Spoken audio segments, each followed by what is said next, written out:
કેમ છો મિત્રો? હું છું રાઇઝિંગ, પાછો આવી ગયો છું આપણો ડે 7નો વિડીયો લઈને. હવે તમે કહેતા હશો કે મેં કેમ એટલું ધીરે ધીરે બોલી રહ્યો છું. તો મારી જોડે એક સીન થઈ ગયો છે. મેં હવે કંઈક આપણું જે પેલું બિલ્ડ હતું કેસલવાળું, તમે જે આપણે ડે 6ના શોર્ટ પર જે તમે જોયું હતું, એ બિલ્ડના અંદર મેં ખબર નહીં કંઈક કરતો હોઈશ, મતલબ એના પર જ વર્ક કરતો હતો. એન્ડ મેં આવી રીતે રેકોર્ડિંગ કરવા માટે શું કહેવાય ચાલુ કર્યું હતું માઇનક્રાફ્ટ આપણું ગેમ. તો એ ચાલુ તો કર્યું, તો એના પછી છે ને અચાનકથી મારે કંઈક શું કહેવાય કામ આવ્યું, તો હું કામ માટે ત્યાં ગયો અને હું ડાયરેક્ટ માઇનક્રાફ્ટને સેવ એન્ડ ક્વિટ નહીં કરી, હું ડાયરેક્ટ શું કહેવાય મેન્યુ પરથી જ નીકળી ગયો. હું અહીંયા અંદર જ કશે હતો, મતલબ આ વિલેજર્સ જોડે, આપણા ગામના લોકો જોડે, હું એમની જોડે જ હતો અને હું નીકળી ગયો. એન્ડ મેં જોયું જ્યારે પાછો આવ્યો તો મારી પાસે ના એ એક્સપી લેવલ્સ છે અને ના મારી પાસે હમણાં આમ બી કશું જ નથી. I don't know how, but કેવી રીતે, શું ગ્લિચ થયો, કેવી રીતે હું મર્યો, મને કંઈ જ નહીં ખબર. મારો બધો સ્ટફ ગતો રહ્યો છે, મારો જેટલું પણ સામાન હતો એ બધું જ ગતું રહ્યું.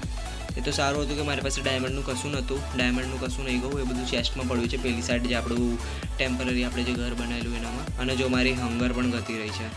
અને બીજા મારી પાસે આના માટે જે બિલ્ડિંગ બ્લોક્સ બચ્યા હતા, હું એનાથી હજી આને શું કહેવાય થોડી અહીંયા ફેન્સિંગ કરવાનો હતો ને એ બધું કરવાનો જ હતો, અને એના પછી તમને બતાવવાનો હતો. પણ મારો બધો સ્ટફ ગતો રહ્યો છે. એન્ડ મતલબ મારી પાસે બહુ બધું સામાન હતું મારી ઇન્વેન્ટરીમાં એ ટાઈમે, મને નહીં ખબર કઈ ગયું હવે. મતલબ મને એવું લાગે છે કે છે ને મેં મરી ગયો છું. હવે મેં જ્યારે સેવ એન્ડ ક્વિટ નહીં કર્યું ને તો ખબર નહીં કોઈક ગેમ બેકગ્રાઉન્ડમાં ચાલતી હશે ને કોઈ મોબ આવ્યો હશે ને મને મારી દીધું હશે, અને મારું સામાન પણ બધું ડિસ્પોન થઈ ગયું હશે જે પડ્યું હશે અંદર સાઈડ. એ મેં શું કહેવાય આપણે રિસ્પોન પોઈન્ટ તો હું ત્યાં સેટ કરવાનું, પેલું બેડ છે ને ત્યાં દેખાતું હશે તમને કદાચ અહીંયાથી, એ જે બેડ છે ને ત્યાં જ હું મતલબ જેમ ગેમમાં આવ્યો ને તો હું ત્યાં જ હતો.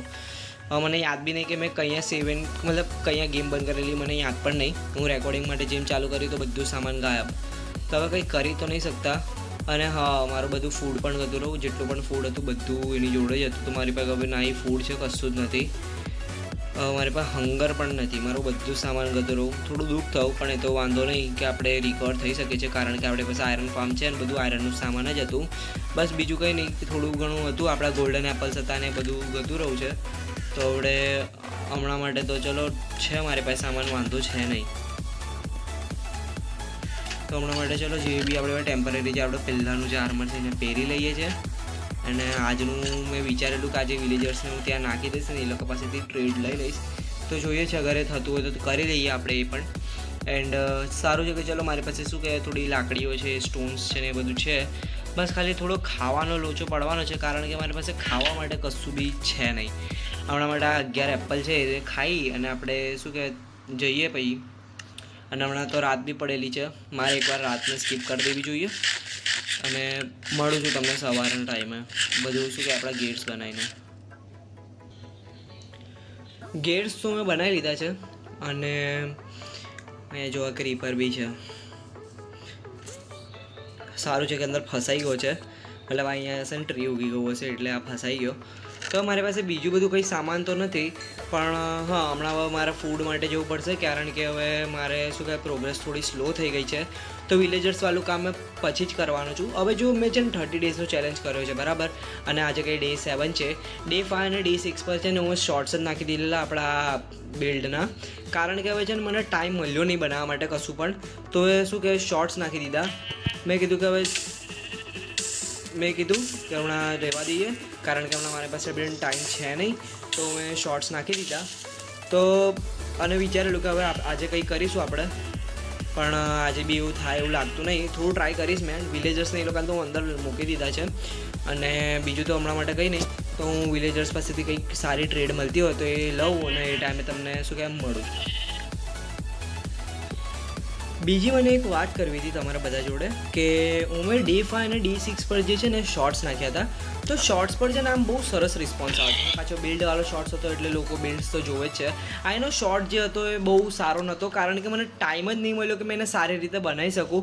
પણ જેવો બી હતો હું બનાવીને હું નાખી દીધો કે શું કહે મારી પ્રોગ્રેસ જે રહી ના જાય. મતલબ જે એક દિવસે જે આપણે ચેલેન્જ સિરીઝ સ્ટાર્ટ કરી છે કે દરરોજ આપણે આપણા માઇનક્રાફ્ટનો આપીશું અને વિડીયોઝ નાખીશું એના, એ તો હું કર્યું જ છે, એટલે એ રહી ના જાય એના માટે શું કે અમે શોર્ટ્સ નાખી દીધેલા, તો એના પર સારો રિસ્પોન્સ આવે છે. આમ મેં જોયું તો આપણે જે છેલ્લો ડે 6નો શોર્ટ હતો ને એના પર હમણાં સુધી 2000 વ્યૂઝ આવી ચૂક્યા છે, અને એનાથી મને સબસ્ક્રાઈબર પણ બહુ વધારે મળ્યા હતા. મતલબ સબસ્ક્રાઈબર છે ને મારા 15 હતા કંઈ, તો એનાથી મારા છે ને 19 થઈ ગયા, અને આ જોઈને મેં બહુ ખુશ થયો, કારણ કે 3 કલાકની અંદર મને 1000 વ્યૂઝ પણ મળ્યા અને 4 સબસ્ક્રાઈબર મળ્યા હતા મને.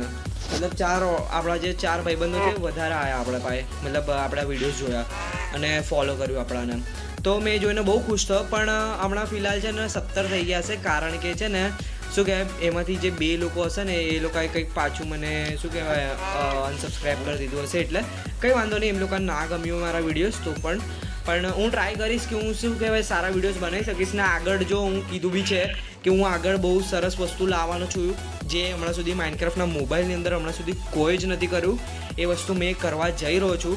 તો એના માટે શું કહેવાય મને તમારો સપોર્ટની જરૂર તો પડશે જ, અને એ આપણું છે ને મેઇનલી આ ચેલેન્જ સિરીઝના પછી જ આવવાનું છે, ડિસેમ્બર પછી જ. એનું બસ ખાલી હમણાં થોડું બહુ પ્લાનિંગ કરી રહ્યો છું, એના કામમાં પણ લાગેલો છું, જેના કારણે વિડીયોઝ છે ને મારા બરાબર રીતે બનતા નહીં. તો હું ટ્રાય કરીશ કે શું કહેવાય આપણે ફટાફટથી એ વસ્તુ પણ લાવું અને સરસ રીતે લાવું, મતલબ આવી રીતે આલતુ રીતે પણ નહીં, એકદમ સરસ રીતે હું શું કહેવાય એને એક્ઝિક્યુટ કરી શકું. તો એના માટે શું કહેવાય તમારો સપોર્ટ જોઈશે, તો તમે સપોર્ટ કરતા રહેજો, બીજું તો કંઈ નહીં. અને ચલો તારે હું ફટાફટથી જેટલું ફૂડ થઈ શકે એટલું ગેઇન કરી લઉં છું, ને આપણે વિલેજર્સ પાસેથી થોડી ટ્રેડ લઈએ અને જોઈએ આપણા જે ડાયમંડ આર્મર માટે આપણે શું કરી શકીએ છીએ એને પાવરફુલ બનાવવા માટે. અને નેક્સ્ટ વિડીયોની અંદર શું કે આપણે નેધરમાં જવાના છે એક્સપ્લોર કરવા, નરકમાં, તો એનામાં પણ બહુ જ મજા આવવાની છે. તો ચલો તારે પછી હવે મળીએ છીએ આપણે બધું કામ કરીને જ.